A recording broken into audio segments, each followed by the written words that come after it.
Welcome, everybody. Thank you for joining us today on our first live stream, and thank you for subscribing to my channel, guys. Yeah, we got it, 1,000 subscribers. So let's get on with the gist for today. So tell me more about your YouTube channel. Oh, we'll get to that later. So we're going to be talking about working in the nursing home / working in the NHS hospital from an insider's perspective. So some of you guys know I work in the nursing home. Shout out. And David here works in the NHS hospital. So we're going to be like talking about the pros, the cons, what you should expect, the process of transferring from one setting to another setting, and just stuff like that. So I'm excited, guys. Yeah, we have more people coming online. So okay, let's just continue. They can always play back the video. So hi, David. Hello. I'm so excited to have you here. Like, Thank you. Finally, the day has come. yeah, finally, after postponing and all right. So should I start with me or let's start with you? Ladies How? first. Okay. Okay. So first question, let's see, describe your work setting. So I'm going to start first. I work in a nursing home, like I said before, and working in a nursing home is different from what we're used to, right? So back in Nigeria, we worked in the hospital. I don't think we even have, well, maybe we have nursing homes, but I've not really heard of any nursing home. So coming here, working in a nursing home was a really big gap from what I was used to, but it was still kind of easy. Like in the morning, after taking the handover, then we go ahead and get the residents up. So we actually assist the care assistants with washing, dressing, um, changing pads. Yes, we change pads. And after that, then we start our medications. And one nurse, at times we assist with breakfast, but it's not really compulsory. We are more concerned about giving the medications at this time. So after the medication rounds, then it's time for um to their rooms or to the lounge area. Then we assist with lunch. Most times we assist to feed the residents for during lunchtime, and we give the afternoon medications.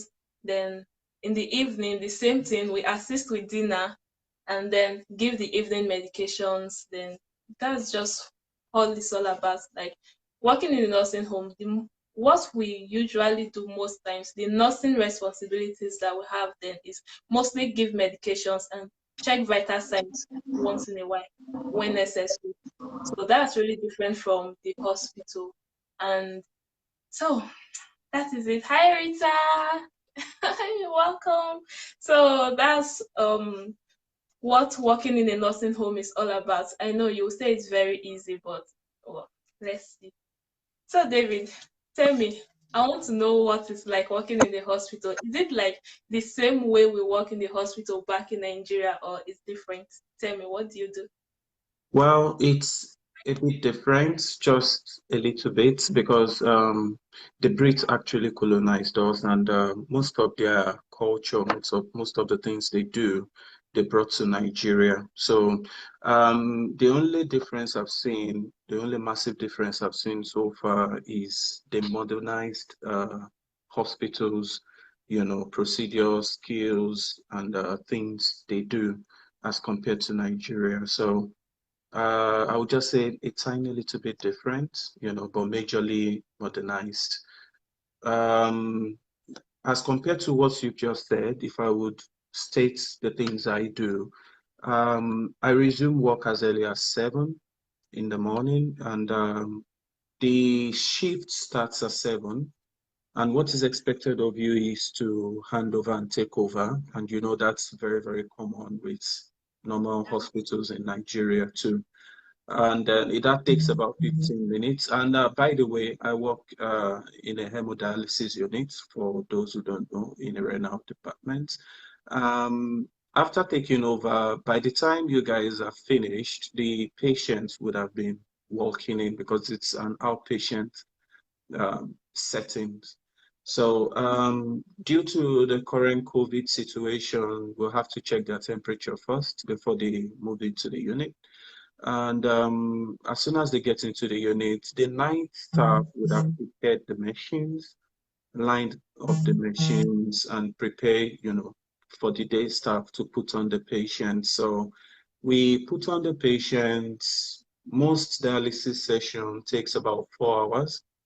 And during the 4 hours dialysis session, you need to go through their medication charts, make sure that those who are on some of the hemodialysis medications get their medication. The medications are very much, so I wouldn't want to go into it. And Yeah. also, you make sure that those on full risk assessments are done because it's on a daily basis that you do your false risk assessment. Then you wait till the 4 hours elapse. Then you take off the patients. There are some times where you have to educate the patients, especially I think they educate every 9 months. NSA it's called. You educate the patients for those who are on fistulas or grafts or line. I wouldn't want to go too deep because that's not what we're talking about right now. You educate them on how to take care of their fistulas, grafts, or line, what to do if they start bleeding, and some other things. For those who are not really stable, you call the doctors to see them till the 4 hours elapse. Then there are different sessions for different patients. There are those on morning sessions. There are those on afternoon sessions. There's twilight. There's night. Now, morning sessions, the patients should be arriving around 7, half 7, or at most 8. And if you calculate the time, I say each session will take about 4 hours. So around 12 p.m. or 1 p.m., they should be of dialysis. Then you have the afternoon patients coming in just simultaneously, almost immediately. As soon as the patients come in, you put them on. Then you have the twilight patients. That's for those who will be coming in by 5 p.m. You know, those two will come off, and then you have the night patients. So that's pretty much how the day shift goes. And for the night shift, if you're resuming your if you're resuming, there are different units with different how will I put it, different shift pattern. But for my own unit, we have for night shift, we have two types of shift pattern. You could either be on twilight shift, which starts by 5 p.m. and ends by 1 a.m. And you could be on night duty, which starts by 7 p.m. and you finish by 7 a.m. in the morning. So if you're on twilight shift, you start definitely by 5 p.m. You put on twilight patients and night patients, then you leave around 1 a.m. in the middle of the night. Then if you are on night shift, you start around 7 p.m. The twilight patients will still be on during your resumption, and then around 8, 9, 10, the night patients come in. Most of them, they always do like a sleepover, they don't complete their dialysis until the next day. So they always have this kind of long dialysis treatment. Let's not just go too deep. That's just how my day is. It's okay. It's all right. So it looks like you guys are really busy. Yes, yes, it's a constant thing. It's a continuous process. The only period you have time to rest is perhaps when the patients are on the machine and you've given the medications and you've already done the NSAs, you've taken the bloods. They are all stable. There's no patient that needs to see the Oh, you doctor. take the bloods in the hospital too. Yes, we do. You take the bloods. You don't wait for doctors to come do that for you because you're actually trained to do your venipunctures, punctures, and then you're also trained to take the blood from the machine directly as a hemodialysis nurse. So you don't wait for doctors to do that for you. You do it. Okay. That's nice. So, all right. So now we know what a normal day is like in the nursing home and in the hospital. Yeah. Let's move to the pros and the cons. You worked in the nursing home for some time, then you decided to move to the hospital. Why? Like, is the nursing home not easier? Was it not better than working in the hospital? All right. I think it's very Um, easy. One thing I noticed even before I found out about the NHS Trust was with every staff member, agencies that come to our care home, the first question they ask is, I hope this is a side job. I hope this is not where you will be permanently. I hope, you know. Or those who can't ask you that question directly will ask, like, are you happy with what you're doing? They won't want to come directly to you. So I discovered actually along the line, along the long run, that I was losing my clinical skill, you know, Yeah. and I will explain everything to be precise. So I decided to make the move. Then also due to prejudice and also job security, I had to make the move. So disclaimer, before I start moving into the pros and cons, this is personally to me, but because my wife is also a registered nurse, and we both sat down to, draft this list. So it will be, I would say it's personal to me, and there will be different individuals with different pros and cons. Some of them might not agree with what I would say here, and some actually will. And also a disclaimer, not all trusts are the same. They are always similar, just slight differences, but not all of them are the same. And not all care homes also are the same, you know. So I will start with the pros, which is the advantages. Um, the major advantage the trust has over the care home, in terms of staff working there, is the career advantage the NHS would give you. Now, there's vast career opportunity when it comes to the NHS because you can decide to work in your dream unit.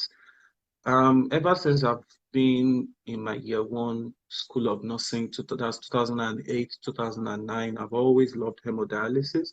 We had the opportunity to, be posted to the hemodialysis unit, and I think that's standard for most nursing schools in Nigeria. And I really loved it because of the technological advancements that has to do with the, part of nursing. So NHS really gave me that chance to be able to start my career, as a hemodialysis nurse.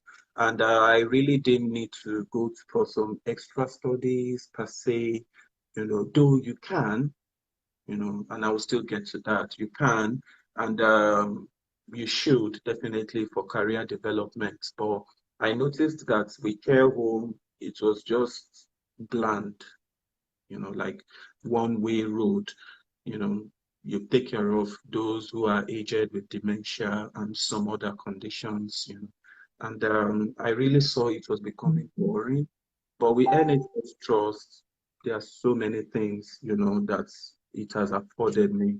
Um, Also, in terms of advantage, I'm still talking about the career because that's the most important thing. NHS Trust gives you that ability to develop yourself in your career. Before you start, I remember when I joined the NHS, we had to go for a training for up to 3 months, constant training. There's the corporate training, there's the clinical skills training, and then you'll be mentored. So unlike the care home, whereby I think it took about 1 or 2 weeks, apart from the OSCE training, definitely, it took about 1 or 2 weeks to get to know your way around the care home, things you need to do as a registered nurse and co. Unlike that, with NHS Trust, if you're not trained in something, you are not expected to do it. And if you do it, you have your name, against it. So they make The sure they same train thing in you. the nursing home too. Yeah, they Like make when sure they you train see you in pretty much everything, even up to taking up of blood sugars, and relax. you can't even take a blood sugar if you're not trained because you can't scan your ID card for the machine to recognize you. That's the blood glucometer. Compared to the blood glucometer that we were using in care homes that any Tom, Dick, and Harry can just handle, So it starts from little things like that, constant training with up to par appraisals. I remember the appraisal I had when I was in care home. It was more or less like a requirement, like, let me just do this. It was the manager that was doing the appraisal. So it wasn't really a serious kind of appraisal. But with the one with the NHS, because your appraisal would actually determine how far you go in terms of career development. People tend to take it very serious.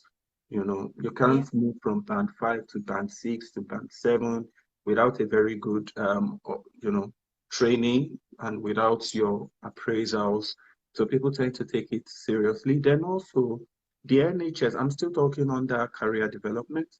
The NHS will they sponsor, they give that opportunity to sponsor you to be able to develop yourself, especially if you found your dream career.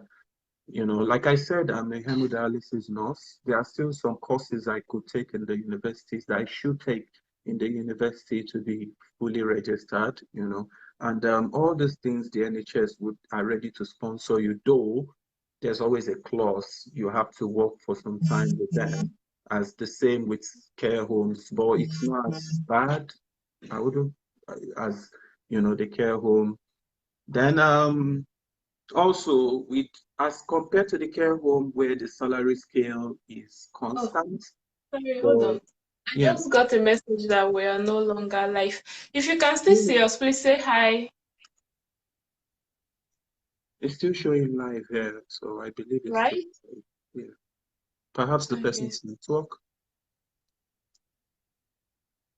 I don't know. Let me see. Yeah, people are responding. Okay. All right. So we're still live. Okay. Yeah, it's live.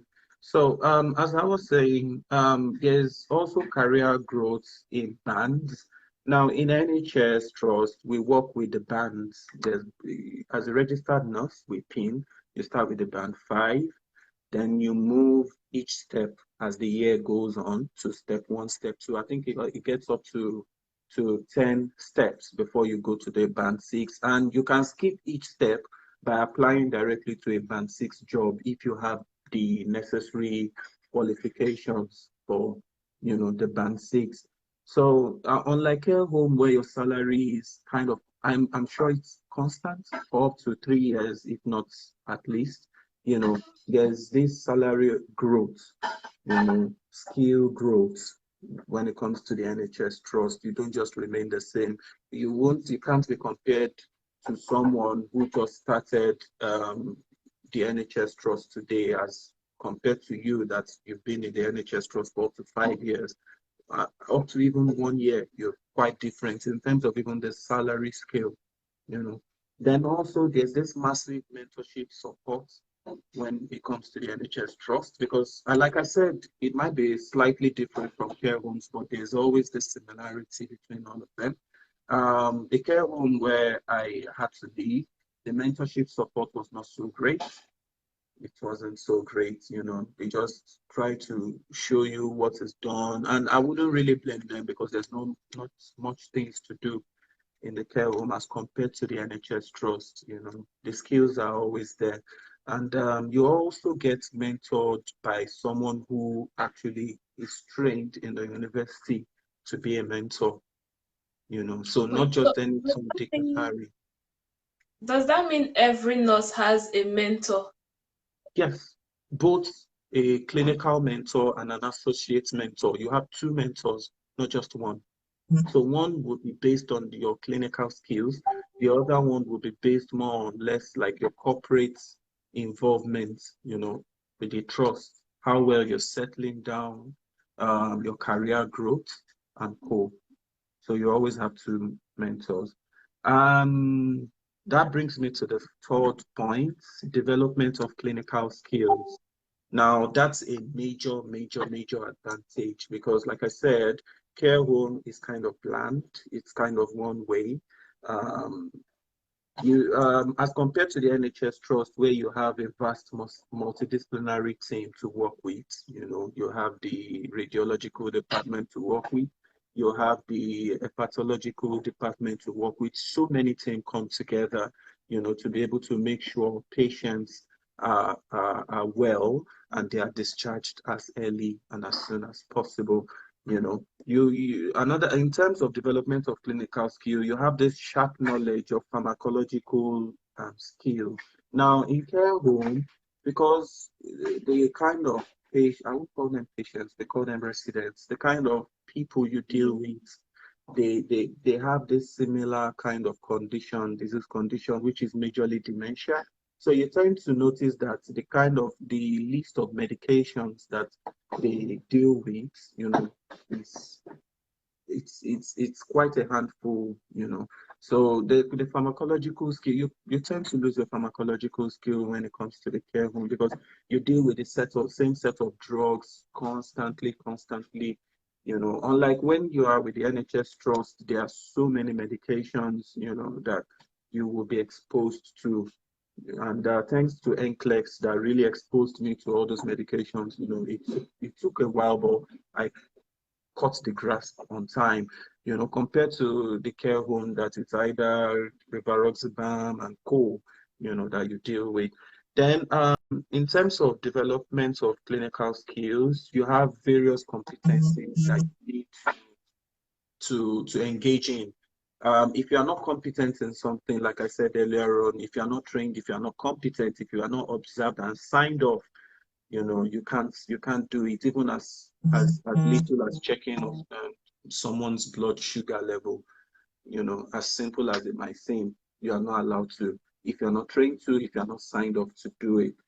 So you discover at the end of the day that you have so many competence against your belt. So should you say you want to move from one NHS trust to another, or even to another country, these skills are quite well recognized, especially in countries like the US, Australia, and co, as compared to the care home. And like I said earlier on too, you have training programs for virtually everything. They train you for everything, the blood glucose monitor, how to use the computer. And by the way, we use the computer to document. There are still some care homes that use pen and paper, and that thing is daunting, like an archaic way of documentation. Just some care Some, homes. yeah. The care home I left actually was still using the pen and paper, up to the point of using PPM to register to record your medications.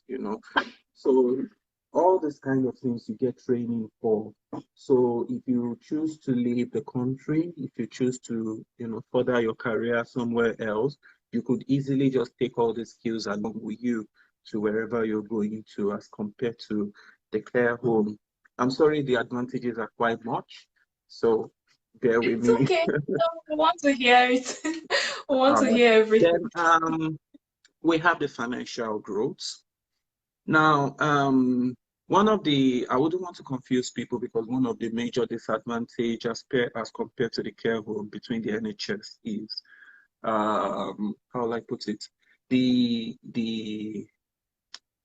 pay. People complain a lot about the pay rates when it comes to the NHS, and I will get to that.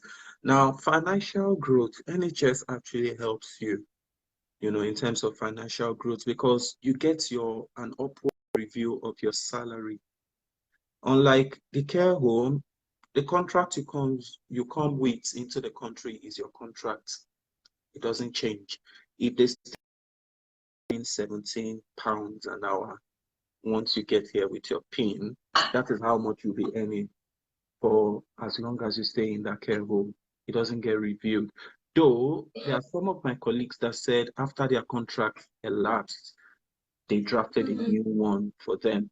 But Yeah. at the end of the day, it all depends on the labor market.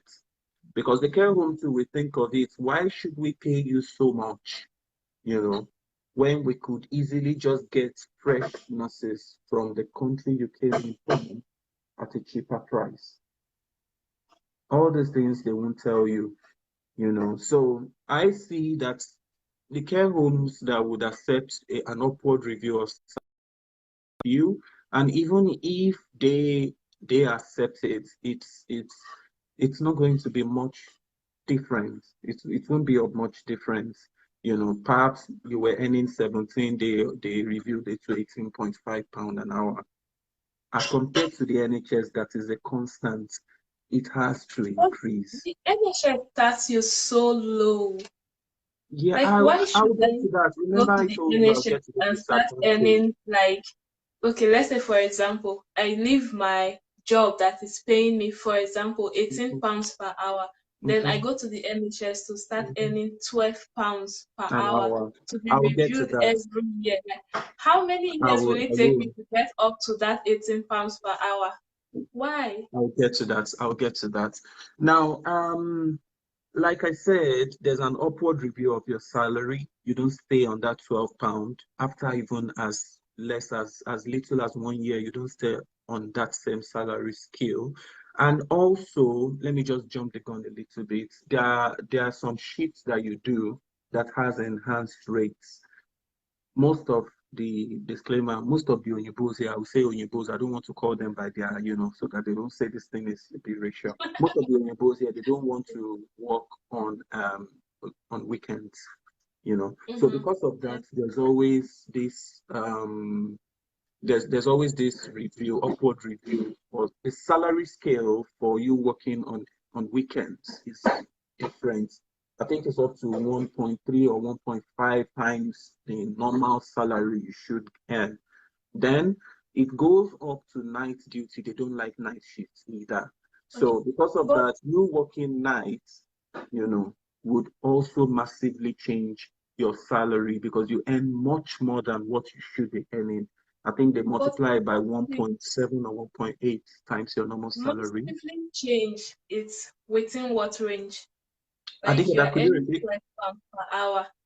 If you are saying it's going to massively change within the weekend or night duty, what is the difference? Are we All getting right. an It extra could be it could be 1 pound as or two much pounds? as up to 500 to 600 pounds difference from what you should be earning if you were working on normal work days, or if the whole salary, if the whole pay was constant for both weekend. And that's what I've noticed with care home. Be it weekend, the only time your salary will be a big difference if you're working in care home is if you work on a bank holiday. And not all bank holidays self are paid for like that. I think I think the last bank holiday, all these, their summer bank holiday, winter bank holiday. I really don't know much about their bank holidays apart from Christmas and New Year, But I know care homes only base their bank holidays on Christmas, New Year, and Easter. But there are other bank holidays that the NHS still puts into consideration that they pay for that care homes don't you know. And let me now come in, since you've raised that point, I will state that if you were for the contracted hours, 37.5 hours, we do more than that in care homes to be able to earn more. But if you were doing that 37.5 hours, I calculated it as compared to what I was earning with the NHS, the difference was about £500. And the reason is because of tax. Now, if I should say I want to delve into tax issues, we will go on and on and on. But to make it simple, there's an amount that you can earn in England. I don't know if it's the same with Northern Ireland, that you can earn in England that the tax would not be so enormous. But as soon as you start getting off that limit, the tax starts getting huge. We have tax bands. I'm sure you are quite aware. So at the end of the day, you think about the take-home pay and not the gross pay. Because if we're talking about £17 an hour in care home, that is not how much you will take home to your house. No, the tax would take its own toll. The NI number will take its own toll, and the tax, like I said, the more you earn, the more tax you get.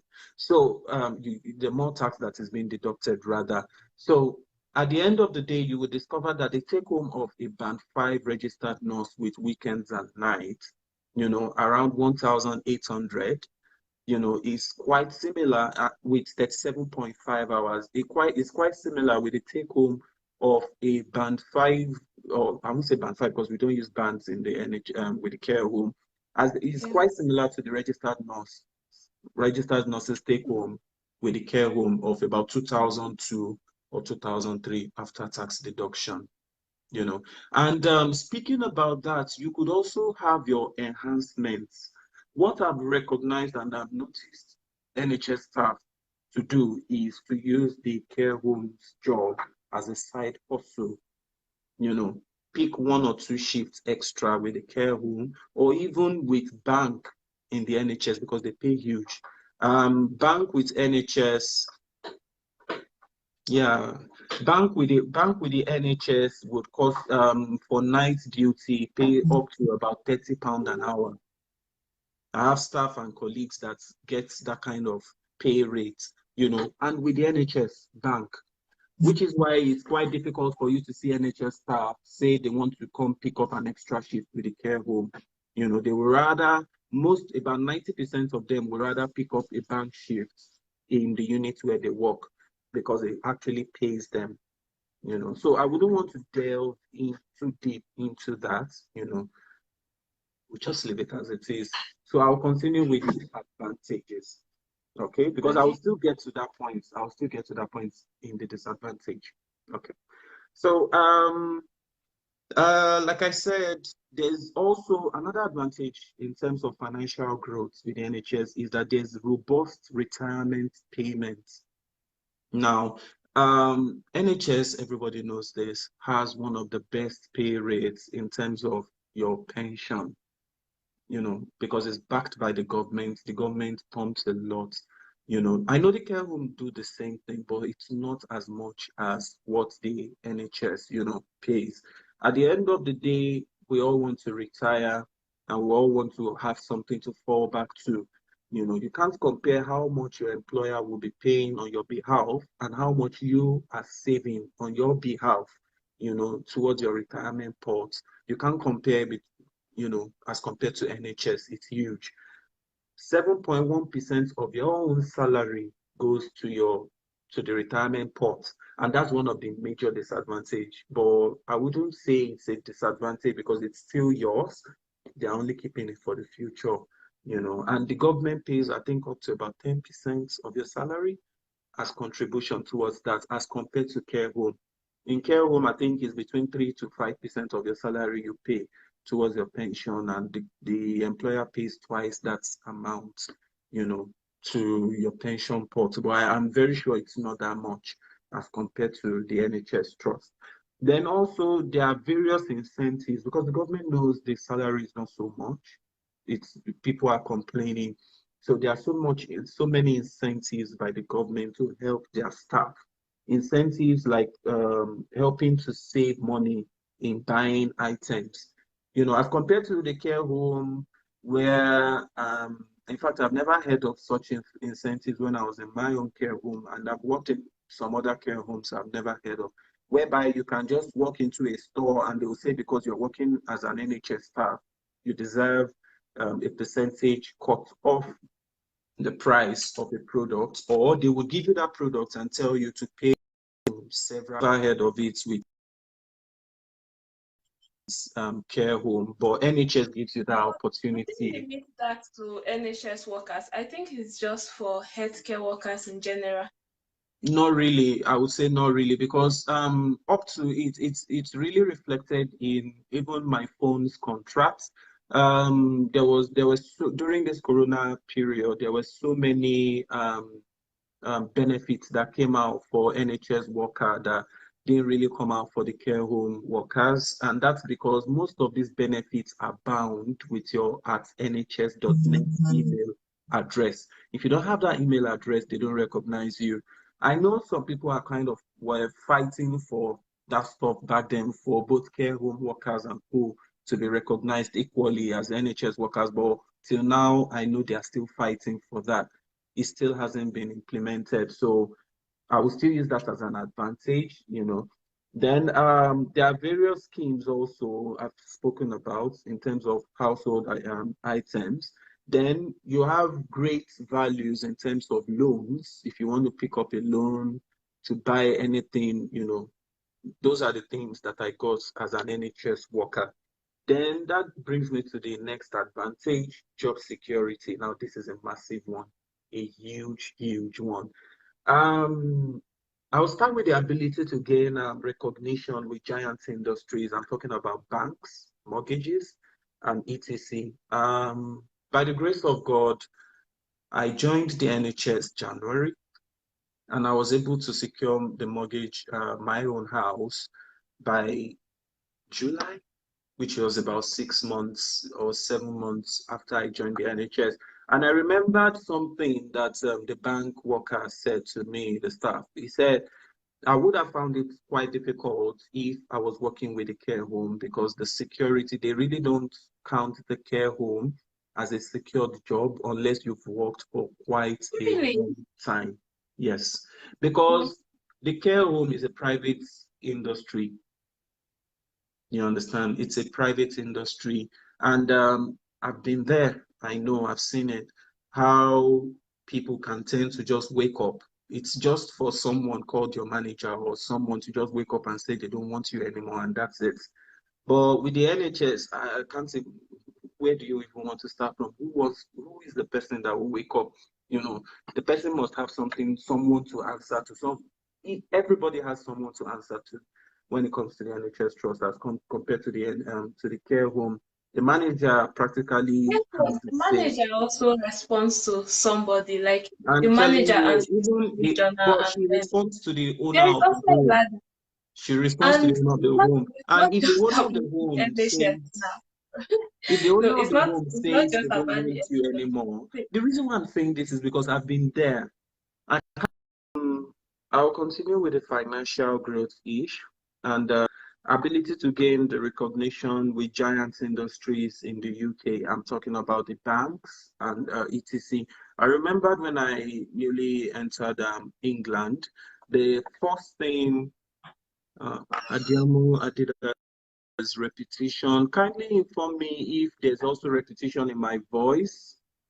No, there's no repetition in your voice. I can hear you. Okay, That is so if you can still so hear me. in What's terms wrong of with job my security, there's ability to gain recognition, like I said, with banks for mortgages, etc. When and I remembered I had to get a letter from my manager before they opened up their bank accounts, and it also reflected in my mortgage. It was quite easy for me to get a mortgage being an NHS worker, and I didn't have to work for so long in a care home before I could be recognized as someone whose job is secured, you know. So, in terms of advantage, you notice that as an NHS worker, it's easy to set up things like mortgage, car finance, due to the recognition of the NHS trust by banks, you know. Then, in terms, still speaking about job security, you tend to have peace of mind at home and abroad with no threat to your pain when you're working with the NHS. Um, I've worked, I've been, I've seen. As compared to the care home where every little thing you are always scared and watching your back being or something you do or you might do wrong will threaten your being. You don't get that with the NHS. Number one, there's a standard operating procedure where everyone must follow. And it's always adhered to because it's always cross-checked before you do anything in the NHS that could threaten your pin. Um, there are senior colleagues who knows what those risks are all about, and they've made plans, to make sure that those risks are not being made, those mistakes are not made. Things like medication error are not so common because before you give any medication, especially those IVs, IM, and co, you have to cross-check with a registered nurse. You can't even sign online. You can't even sign on the PPM on the system, without cross-checking with a nurse because the PPM won't allow you to do so.